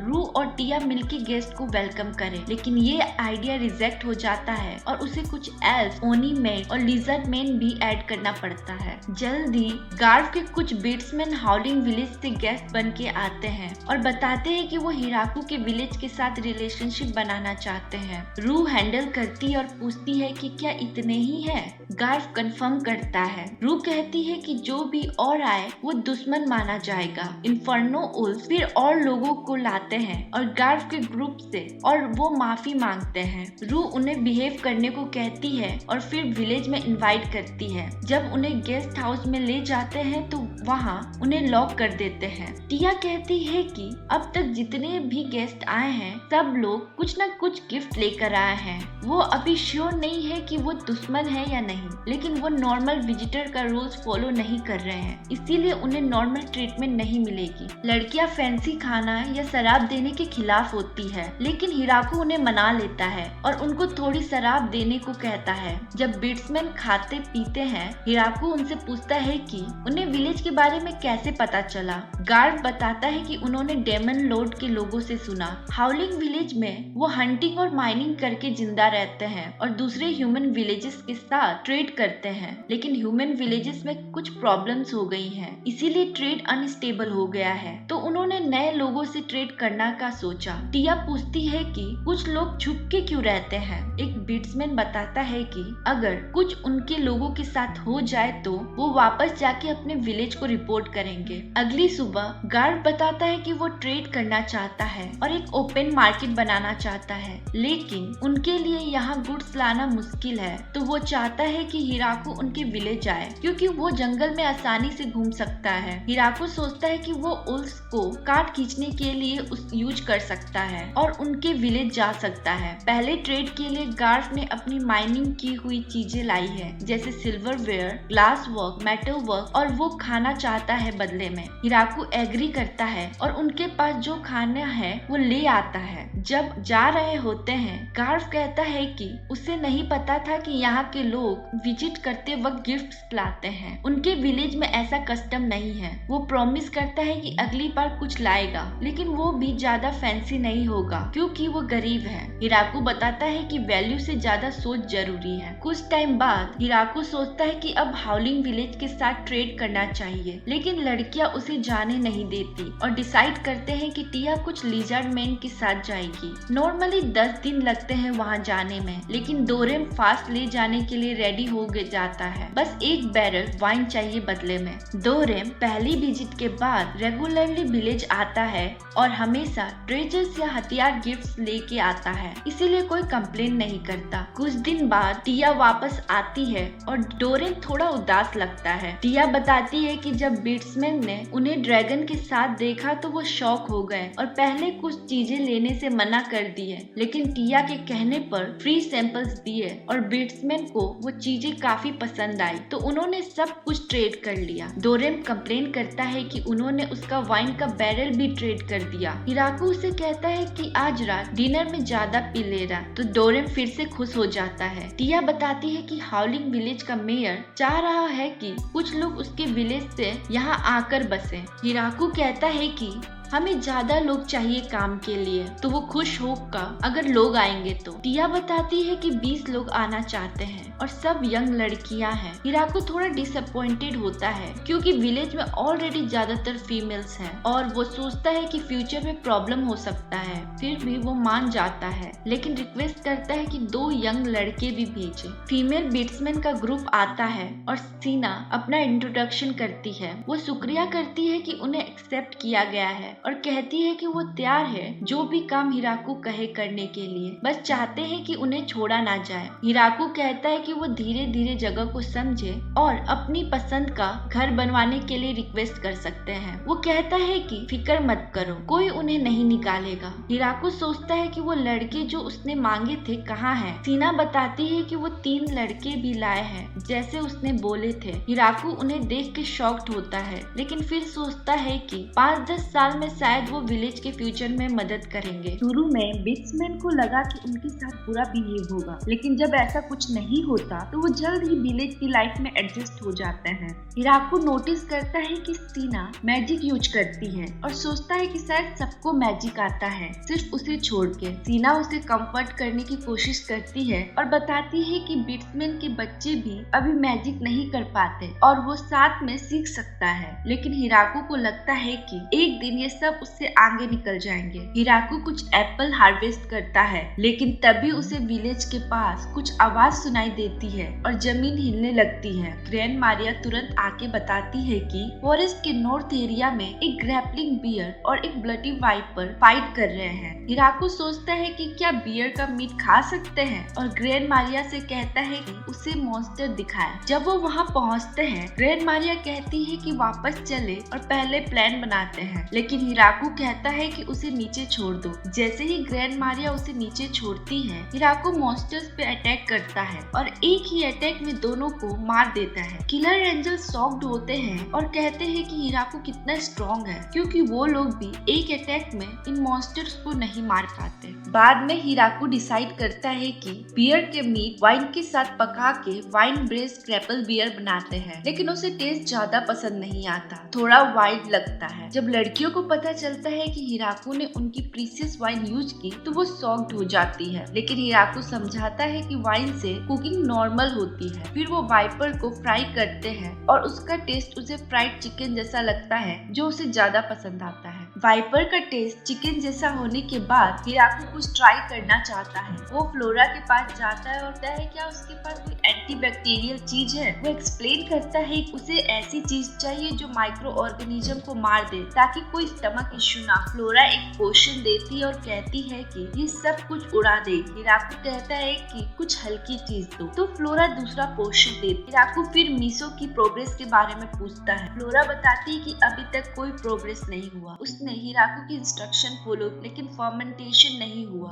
और उसने गलती से एक पोशन यूज कर लिया जो उसका घर 3 बार उड़ा चुका है। हिराकू कहता है कि दोबारा ट्राई कर। अगले दिन हिराकू कुछ चिकन एग्स कलेक्ट करता है। वो उसमें नमक और सिरका डालता है, फिर ऑयल ऐड करता है और मेयोनीज बन जाता है जो फ्राइड वाइपर के साथ परफेक्ट जाएंगे। उसके बाद वो मीसो बनाना स्टार्ट करता है। सबसे पहले सोयाबीन्स को बॉईल करता है जो उसने और फ्लोरा ने पहले ही भिगो के रख दिए थे। फिर उन्हें ग्राइंड करके ऑलमाइटी टूल से उस पे कोजी मोल्ड डालता है। फिर बॉल्स बना के बैरल्स में पैक करके कुछ महीने के लिए रख देता है। तभी रू आके हिराकू को बताती है कि कुछ लोग मिलने आए हैं। विजिटर कुछ एल्डर ड्वार्फ्स होते हैं जिनके लीडर्स होता है डोनोवन। उन्होंने सुना होता है कि इस विलेज में हाई क्वालिटी अल्कोहल मिलता है, तो वो चाहते हैं कि थोड़ा उन्हें भी मिले। गर्ल्स कहती है कि फ्री में नहीं दे सकते। डोनोवन बोलता है कि उनके पास पैसे तो नहीं है लेकिन उनके पास टेक्नोलॉजी है। उन्होंने अपनी जिंदगी अल्कोहल बनाने की स्टडी में लगा दी है और जब उन्होंने देखा कि यहाँ की क्रॉप्स कितनी अच्छी है तो वो हेल्प करने के लिए रेडी हो जाते हैं कि इन क्रॉप से बेस्ट अल्कोहल बना सकेंगे। ये सुन के लड़कियां तुरंत मान जाती है। फिर ड्रॉप्स डिस्टिलेशन प्रोसेस यूज करके कॉर्न विस्की बनाते हैं। धीरे धीरे डोनोवन और उसके लोग विलेज में ही सेटल हो जाते हैं और विलेज के वीवर्स बन जाते हैं। बाद में विलेज एक सेलिब्रेशन रखता है जिसमें बीस्टमैन और ड्वार्फ्स दोनों को वेलकम किया जाता है। हिराकू नोटिस करता है कि फाइनली कुछ और मैन भी विलेज में आए हैं। वो डोनोवन से पूछता है कि क्या उसे किसी लड़की पे क्रश आया। डोनोवन कहता है कि ये सब गर्ल्स उसके लिए बहुत यंग है और जिनको दाढ़ी नहीं उगती वो उसके टाइप की नहीं है। एक दिन हिराकू देखता है कि एक ड्रैगन विलेज की तरफ आ रहा है और वो ज्यादा फ्रेंडली नहीं लग रहा, तो हिराकू फाइट के लिए रेडी हो जाता है। तभी डोरेम आता है और उस ड्रैगन को रोकता है। जब वो दोनों ड्रैगन्स एक दूसरे को घूर रहे होते हैं, एक और ड्रैगन आ जाता है और वो पहले दोनों से ज्यादा डेंजरस लगता है। हिराकू एक स्पीयर थ्रो करता है लेकिन ड्रैगन लास्ट मोमेंट पे बच जाता है। गुची तब हिराकू को रोकता है और समझाता है कि ये ड्रैगन्स दुश्मन नहीं है और फाइट भी नहीं कर रहे हैं। ड्रैगन नीचे लैंड करते हैं और ह्यूमन फॉर्म में ट्रांसफॉर्म हो जाते हैं। गुची बताता है कि जो नए आए हैं वो डोरेम की वाइफ ग्रेफलून और डॉटर लेस्टिमून है। डोरेम अक्सर छुप के विलेज आता है और हर बार कुछ न कुछ ट्रेजरी से ले आता है और सुबह वापस जाता है। इस वजह से उसकी वाइफ और डॉटर को शक हुआ कि वो कहीं अफेयर तो नहीं कर रहा। हिराकू ने डोरेम के लिए विलेज में एक हाउस बनाया था ताकि वो ड्रंक होके अपना घर ना जाए, लेकिन अब उसे लगता है कि शायद ये आइडिया गलत। डोरेम कहता है कि ये सब हाई लेवल पॉलिटिक्स है, लेकिन उसकी वाइफ और डॉटर को लगता है वो कुछ छुपा रहा है। डोरेम बोलता है कि उसमें अफेयर करने की हिम्मत ही नहीं है और ये बात दोनों वुमेन मान जाती है। हिराकू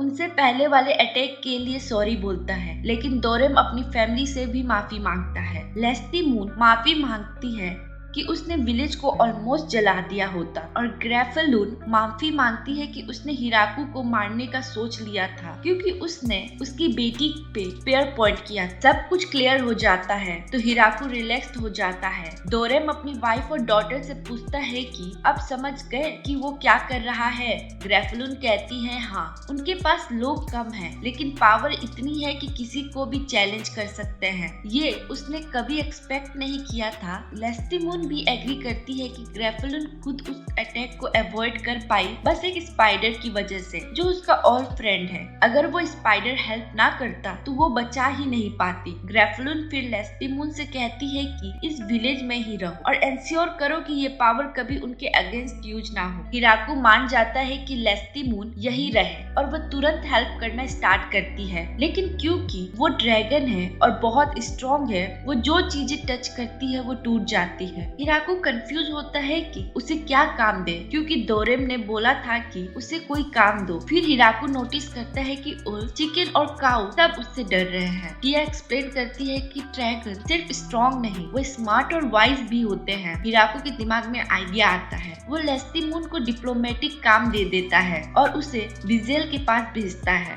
बिजेल एकदम शॉक हो जाता है जब एक ड्रैगन उसके सामने आता है। वो सोचता है कि ये क्या चाहता है। बिजेल मुश्किल से बताता है कि उन्हें लास्ट टाइम वाले जैसा फ्रूट चाहिए। लेस्टी मून कहती है कि ऑरेंजेस कम है लेकिन स्ट्रॉबेरीज है। बिजेल डर के मारे 10 बॉक्सेस ले लेता है। लेस्टी मून सजेस्ट करती है एप्पल, पियर्स, पर्सिमोन्स और वाटरमेलन। बिजेल सब ले लेता है। बिजेल जब वापस जाके रिपोर्ट करता है तो कहता है अब उनके पास एक ड्रैगन भी है। अब उन्हें लगता है रिस्क, तो वो डिसाइड करते हैं एक स्पाई भेजनी चाहिए। बिजेल अपनी डॉटर फ्लोरेम को बुलाता है और कहता है कि जाके पता करो कि विलेज की मिलिट्री स्ट्रेंथ क्या है। फ्लोरेम विलेज आती है और लेस्टी मून उसे वेलकम करती है। लेस्टी मून उसे विलेज दिखाने लगती है, लेकिन तभी किसी ने बताया कि हॉलिंग विलेज का मैसेंजर आया है, तो वो फ्लोरेम को अकेला छोड़ के चली जाती। फ्लोरेम खुद से विलेज एक्सप्लोर करती है, सब रेसेस को देखती है। उसे लगता है कि लेस्टी मून सबको कमांड करती होगी, लेकिन उसे पता चलता है कि कोई और है जो सबका लीडर है। जब वो हिराको को देखती है, एक सिंपल इंसान, तो इग्नोर कर देती है। बाद में जब वो फिर लेस्टी मून से मिलती है तो पता चलता है कि हिराको ही मेयर है। फ्लोरेम को यकीन नहीं होता कि एक इंसान इतना पावरफुल लोगों को लीड करता है। तब लेस्टी मून बताती है कि हिराको इतना स्ट्रॉन्ग है कि उसकी माँ को भी हरा सकता है। अब फ्लोरेम टेंशन में आ जाती है। ना उसने हेलो बोला, ऊपर से थोड़ा रूड भी थी। हिराको सुनता है कि फ्लोरेम बिजेल की डॉटर है और थोड़े दिन यही रहे। उसे लगता है कि वो और लेस्टी मून अच्छे से मिल रहे हैं, लेकिन जैसे ही हिराको सामने आता है, फ्लोरेम ऑकवर्ड और बिल्कुल फॉर्मल हो जाती है। ताजू गांव में जो स्लाइम्स रह रहे थे वो बढ़ने लग गए हैं और अब उनके कई कलर्स हो गए हैं, लेकिन किसी ने ध्यान नहीं दिया जब तक एक पर्पल स्लाइम ने एक पूरा अल्कोहल का बैरल पी नहीं लिया। इस बात से लड़कियां गुस्सा हो गई। उन्होंने उस स्लाइम पे ट्रायल लगाया और उसे गिल्टी डिक्लेयर कर दिया, लेकिन फ्लोरेम समझाती है कि वो सिर्फ एक स्लाइम है, उसे कोई फर्क नहीं पड़ता पनिशमेंट से, क्योंकि वो अपनी गलती समझ ही नहीं सकते। लड़कियां भी मान जाती है और कहती है छोड़ो, एक स्लाइम ही तो है। थोड़े टाइम बाद एक रेड स्लाइम उनके साथ फिस्ट में आने लगता है और सबके साथ ड्रिंक करता है। फिर आता है ऑटम।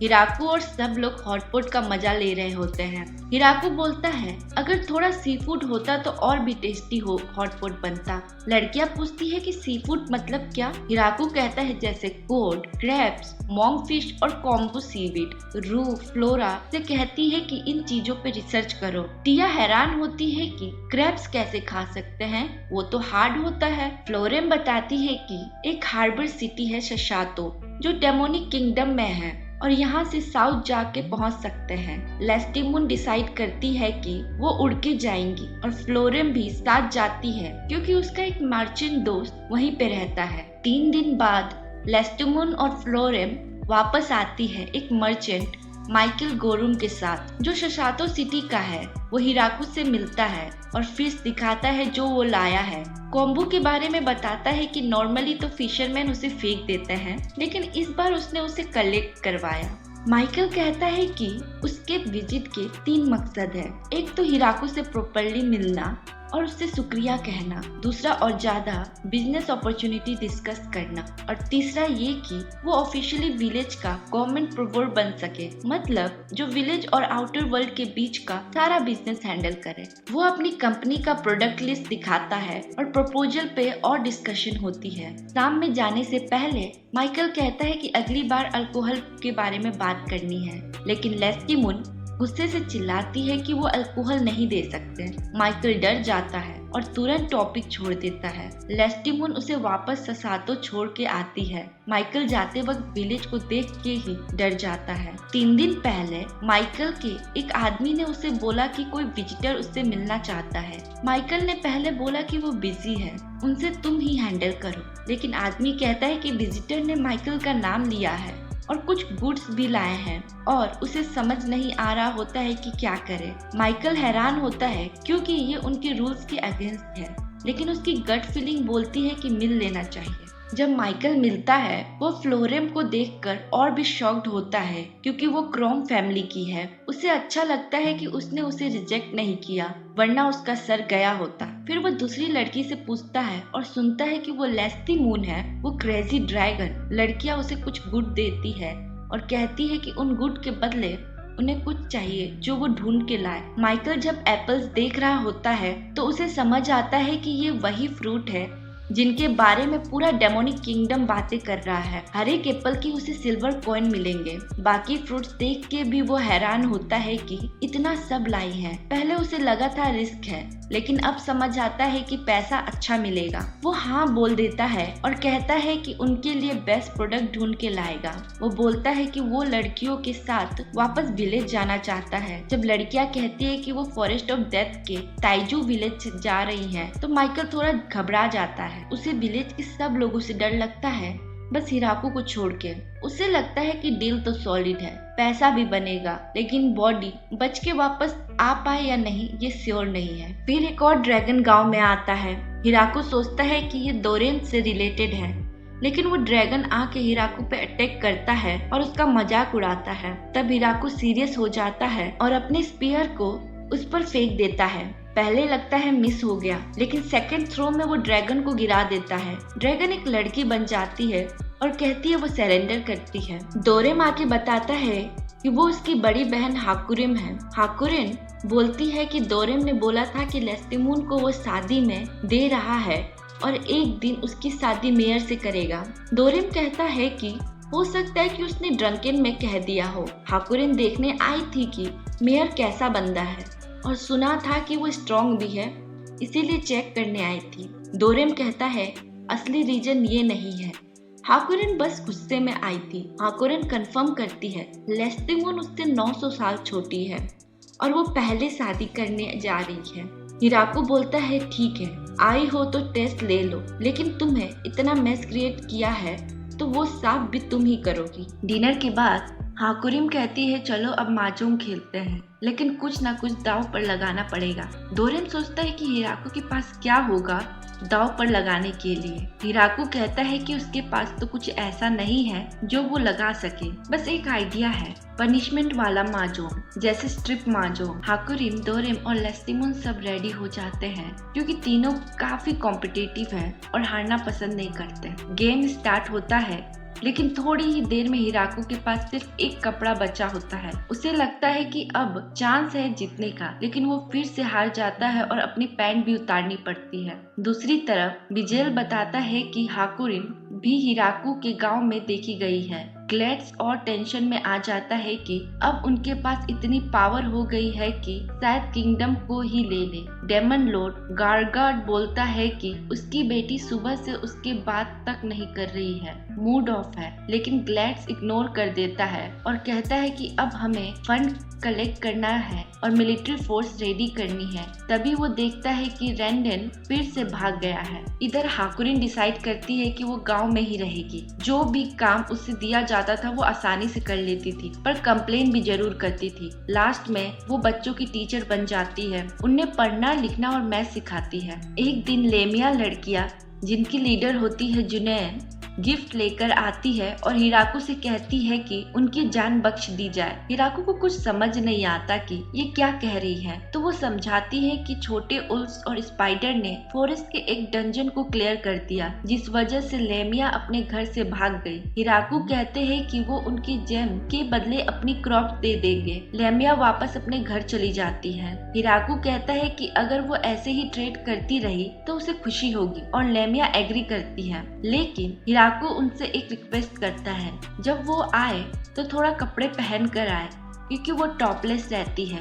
उसके बाद लेमिया लोग लेमिया डिलीवरी सर्विस स्टार्ट करती हैं और विलेज के लिए माल ढोने का काम भी करने लगती हैं। कुछ लड़कियां रोजलैंड ग्रीचे, रोइस मामोन रोज और क्लेहेस बुगेर डेमनिक किंगडम की प्रिंसेस यूरी को कंफ्यूज कर देती है वो उसे कहती है कि हिराको के गांव कुछ गड़बड़ प्लानिंग कर रहा है और फ्लोरेम को हॉस्टेज बनाने वाला है। प्रिंसेस यूरी फिर डिसाइड करती है कि वो गांव पर अटैक करेगी और फ्लोरेम को बचाएगी। बिजेल फ्लोरेम से मिलने आता है और बताता है कि प्रिंसेस यूरी एक मिलिट्री कैंपेन शुरू करना चाहती है। रोजलिन, क्लेस्केस एंड रोजे ने उसे ये आइडिया दिया है।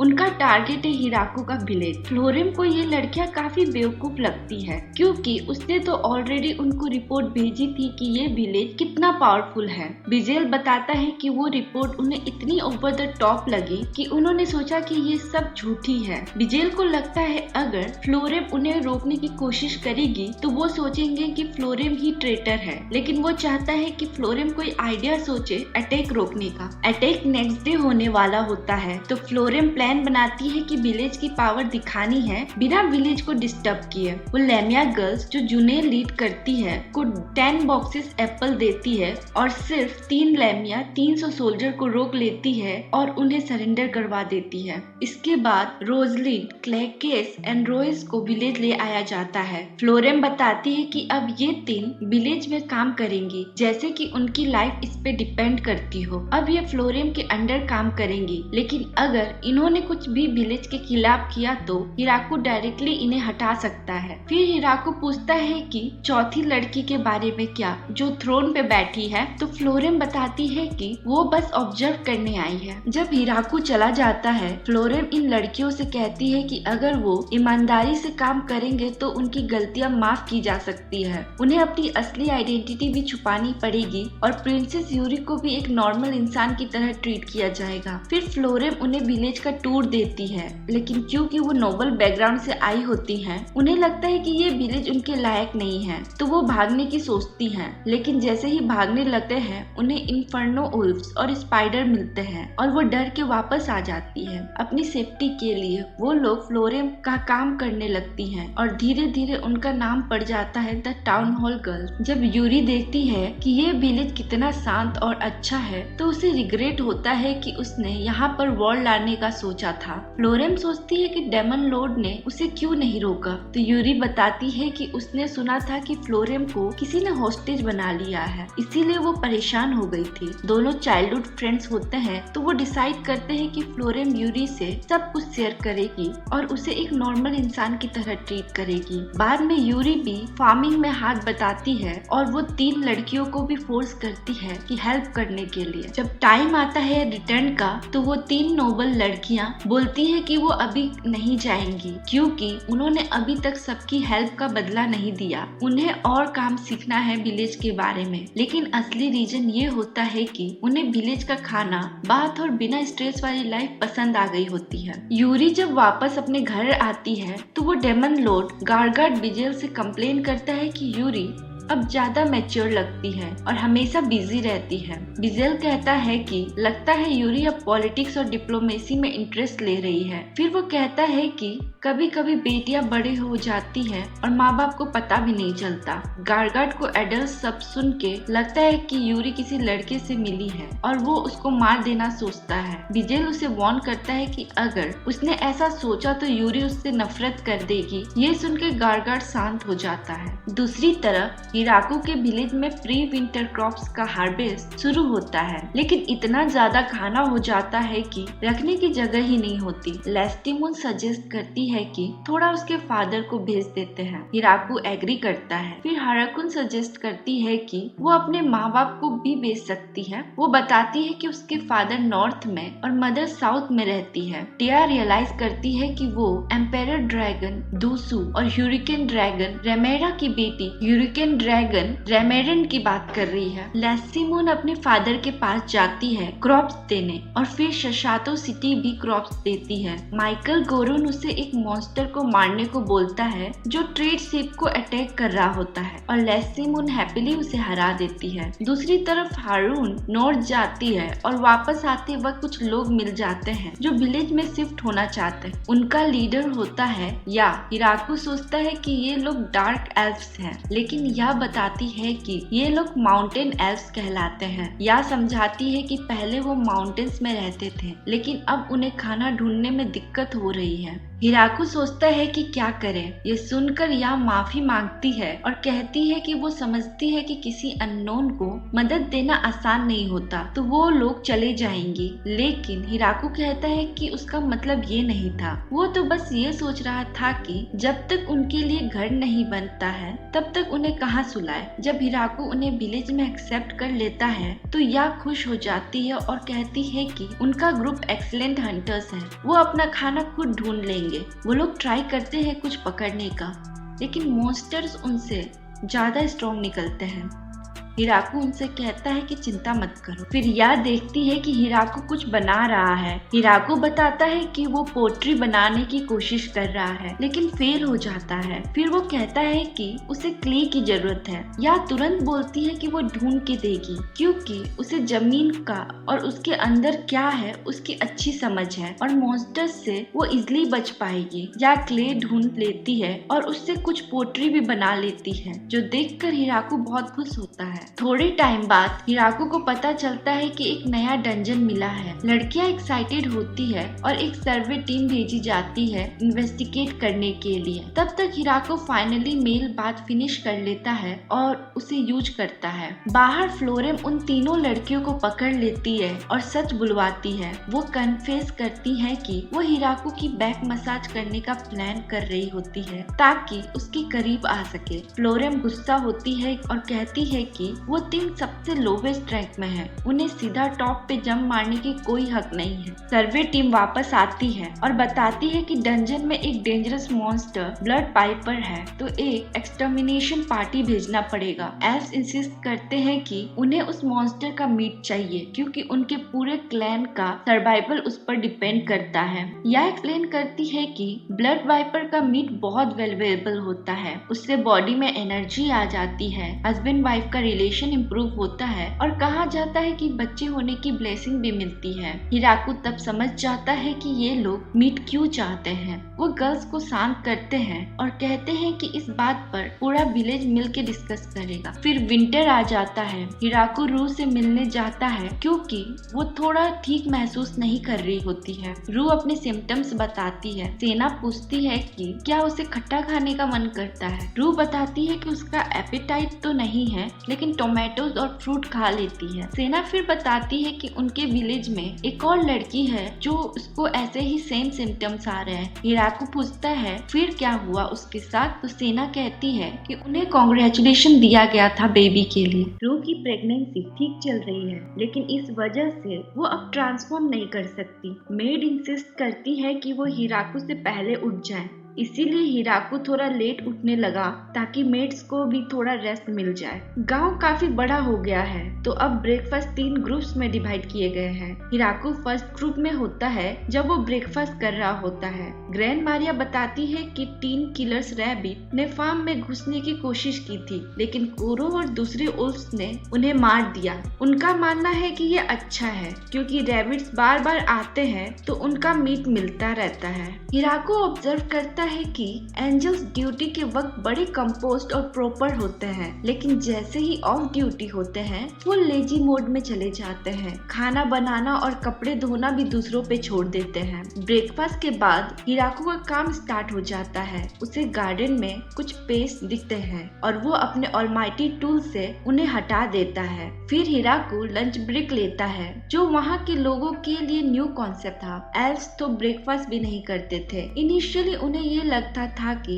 सुबह खाना थोड़ा अजीब होगा या फूड कम पड़ जाएगा। बीस्टमैन भी रोज खाना खाने की आदत में नहीं थे और उन्हें लगा था कि उनका अच्छा ट्रीटमेंट सिर्फ टेम्पररी है और उन्हें बाद में निकाल दिया जाएगा। लंच के बाद हिराकू फिर से काम में लग जाता है। ज्यादा लोग होने से हेल्प मिलती है लेकिन जब नए फील्ड बनाना या क्रॉप्स प्लांट करने की बात आती है तो ये सब वो खुद करता है ऑलमाइटी टूल से। उसने कुछ फ्लावर्स भी प्लांट किए किए हैं ताकि विलेज थोड़ा कलरफुल लगे। फार्म वर्क के अलावा भी हिराको ऑलमाइटी टूल से काफी यूजफुल चीजें बनाता है विलेज के लिए। वो गॉड को थैंकफुल है इस टूल के लिए। कभी कभी वो मिलिट्री ट्रेनिंग में भी पार्टिसिपेट करता है। उसे लगता नहीं कि गांव को मिलिट्री ट्रेनिंग की जरूरत है, लेकिन मेड इंसिस्ट करती है। वो देखता है कि सब लोग ट्रेनिंग को एक्सरसाइज की तरह यूज कर रहे हैं फिट रहने के लिए, तो वो भी ट्राई करता है, लेकिन वेपन्स में वो काफी वीक होता है ऑलमाइटी टूल के अलावा। शाम होते ही हिराको के दिन का काम फिनिश हो जाता है और वो डिनर के लिए घर जाता है। मेड्स एक नया डिश लेकर आती है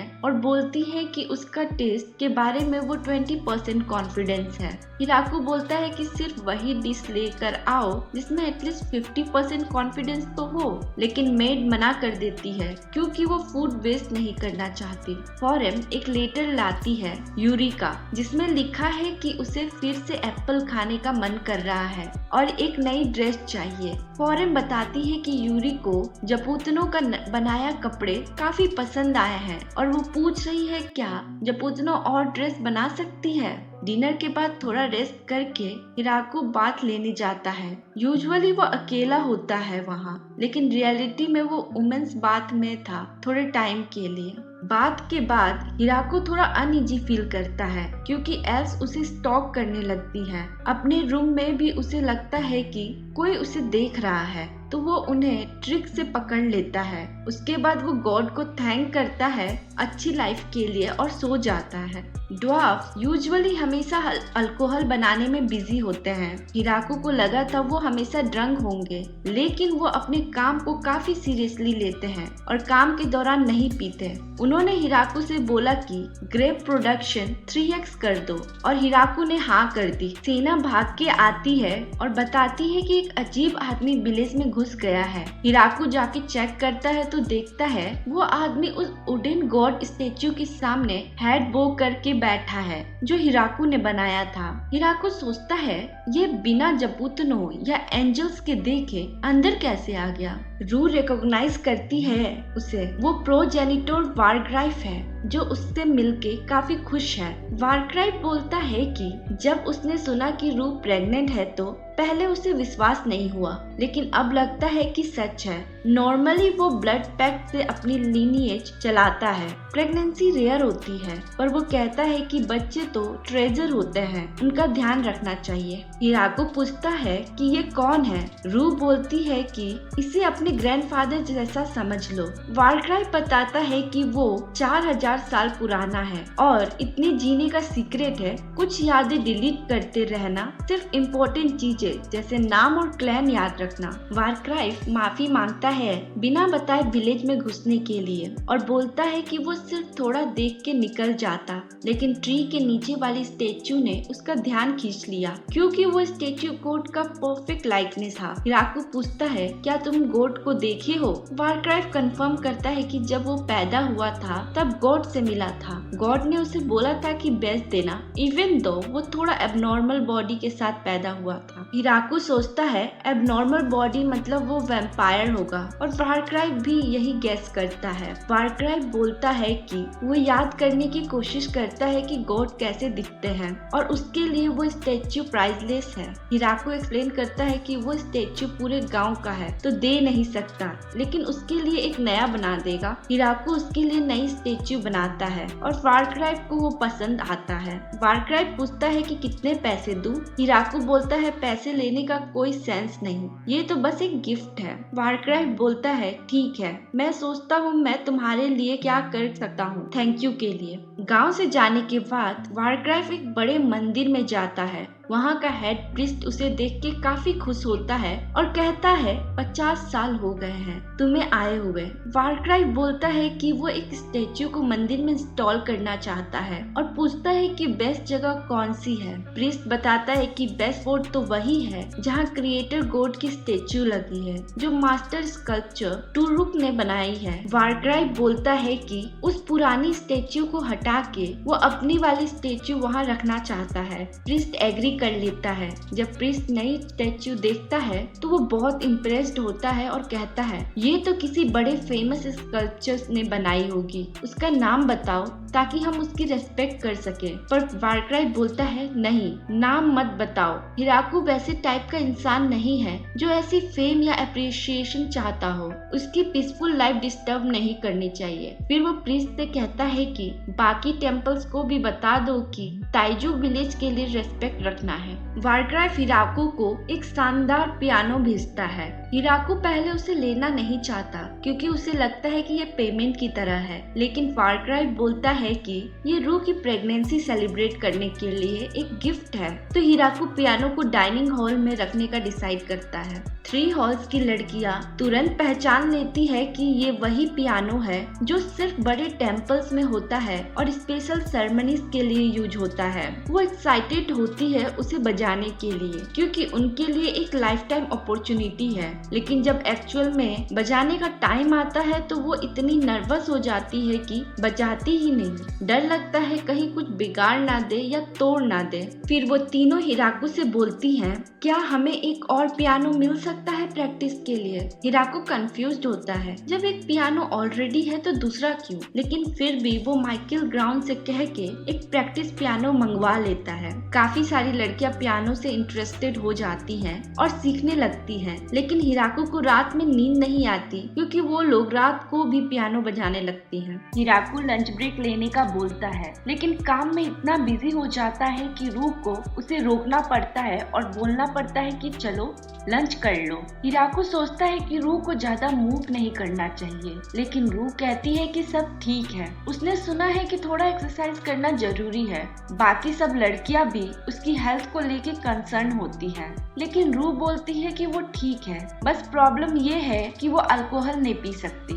फिर 3 किलर एंजल्स हिराकू से कहते हैं कि सारी अल्कोहल बेच दो। हिराकू को पता चलता है कि सब लड़कियों ने रू के लिए अल्कोहल छोड़ दिया है, लेकिन अब उनका मन भाग रहा है उस तरफ। इसीलिए एंजल्स कहते हैं कि अगर अल्कोहल बेच दी जाए तो टेम्पटेशन खत्म हो जाएगा। हिराकू बोलता है कि बाद में तुम लोग पछताओगे क्योंकि ये अल्कोहल दोबारा बनाना इजी नहीं है। फिर वो एक आइडिया देते हैं, बोलता है कि अल्कोहल जितना पुराना होगा उतना बेहतर लगेगा। तब डोनोवन और ड्वार्फ हिराकू के पास आते हैं और पूछते हैं कि क्या उन्होंने कुछ गलत किया है, क्योंकि कोई भी अब अल्कोहल नहीं पी रहा। हिराकू सब कुछ समझाता है तो डोनोवन खुश हो जाता है और कहता है कि प्रोडक्शन कम करने की जरूरत नहीं बल्कि बढ़ाने की जरूरत है। हिराकू भी एग्री करता है और कहता है कि बाद में सब लोग और ज्यादा पिएंगे। रू की प्रेगनेंसी अच्छी चल रही होती है और डिलीवरी का टाइम आ जाता है।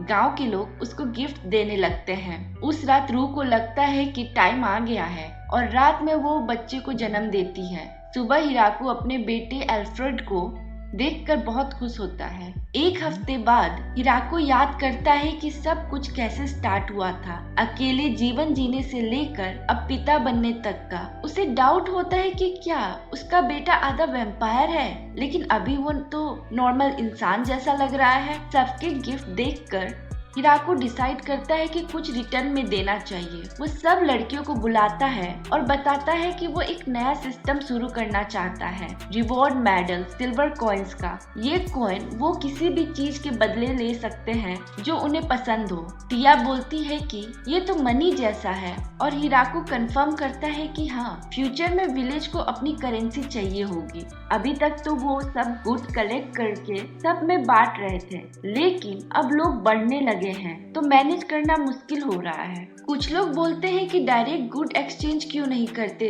जैसे पहले करते थे, लेकिन हिराकू एग्जाम्पल देता है कि हर किसी के लिए किसी चीज की वैल्यू अलग होती है, इसीलिए कॉइन्स बेटर रहेंगे। सडन चेंज ना हो इसीलिए वो सबको रिवॉर्ड के रूप में कॉइन्स देता है। हर किसी को 3 कॉइन्स मिलते हैं और उस और स्पाइडर के ग्रुप को 30-30 मेडल्स मिलते हैं, मतलब 30-30 कॉइन्स, क्योंकि उनकी पॉपुलेशन सबसे ज्यादा है। कुछ लोग तुरंत ट्रेड कर लेते हैं और कुछ लोग कॉइन्स को संभाल के रखते हैं। अब लोग हिराकू से अलग अलग चीजें बनवाने लगते हैं, जैसे फर्नीचर या टॉयज, और उसे लगता है कि वो अब पहले से भी ज्यादा बिजी हो गया है। फिर वो सब हिराकू के बेटे के जन्म की खुशी में एक बड़ा सेलिब्रेशन रखते हैं। सब लोग वापस ड्रिंक करते हैं। रू एक वुडन हैमर ले आती है जो उसे डोनोवन ने गिफ्ट किया था। अब ड्वार्फ्स एक बड़ा बैरल ले आते हैं, एक नई तरह का वाइन। वो बोलते हैं कि हैमर से बैरल तोड़ना पड़ेगा। डोनोवन पूछता है कि वाइन कैसी लगी, लेकिन रू कहती है कि वो अभी भी नहीं पी सकती क्योंकि वो अभी बेबी को फीड कर रही है, पर उसे कोई प्रॉब्लम नहीं है। वो सबको एंजॉय करते हुए देखकर काफी खुश है। डोनोवन बोलता है कि कुछ वाइन बोतल में स्टोर कर लो, बाद में पिएंगे। हिराकू को भी आइडिया पसंद आता है और कहता है कि जब अल्फ्रेड बड़ा होगा ना, तब उसके साथ ये वाइन पिएंगे। डेमोनिक किंगडम में बिजेल सबको बताता है कि हिराकू के विलेज में बेबी हुआ है। अब उन्हें लगता है कि वो विलेज से नहीं जी सकते, तो सोच रहे होते हैं कि कैसे अच्छा रिश्ता बनाए। ग्लेड्स कहते हैं कि किसी को उनके किंगडम से उस विलेज में किसी के साथ शादी करवा दिया जाए, लेकिन डेमन लॉर्ड उस बात को गलत समझ लेता है। डेमन लॉर्ड को लगता है कि वो लोग यूरी की शादी की बात करवाना चाहते हैं। वो डेमन लॉर्ड अपनी बेटी की शादी वहाँ नहीं करवाना चाहता था, इसीलिए वो मना कर देता है। टिया, हाकुरिन और फ्लोरेम हिराकू को बताते हैं कि कुछ लोग वॉर से बचने के लिए उनके गांव में शिफ्ट होना चाहते हैं। जब हिराकू सुनता है कि वो लोग 100 से भी ज्यादा हैं, तो वो कहता है कि एक और विलेज बनाना पड़ेगा। रू कहते हैं कि हाँ, बनाना चाहिए। सब लड़कियां भी एग्री करती हैं और बोलती है कि उसका नाम द ग्रेट ट्री विलेज 2 रखेंगे। हिराकू बोलता है कि ये काफी बड़ा काम होगा, लेकिन सब तैयार है। फिर वो डिसाइड करते हैं कि कहाँ से शुरू करें।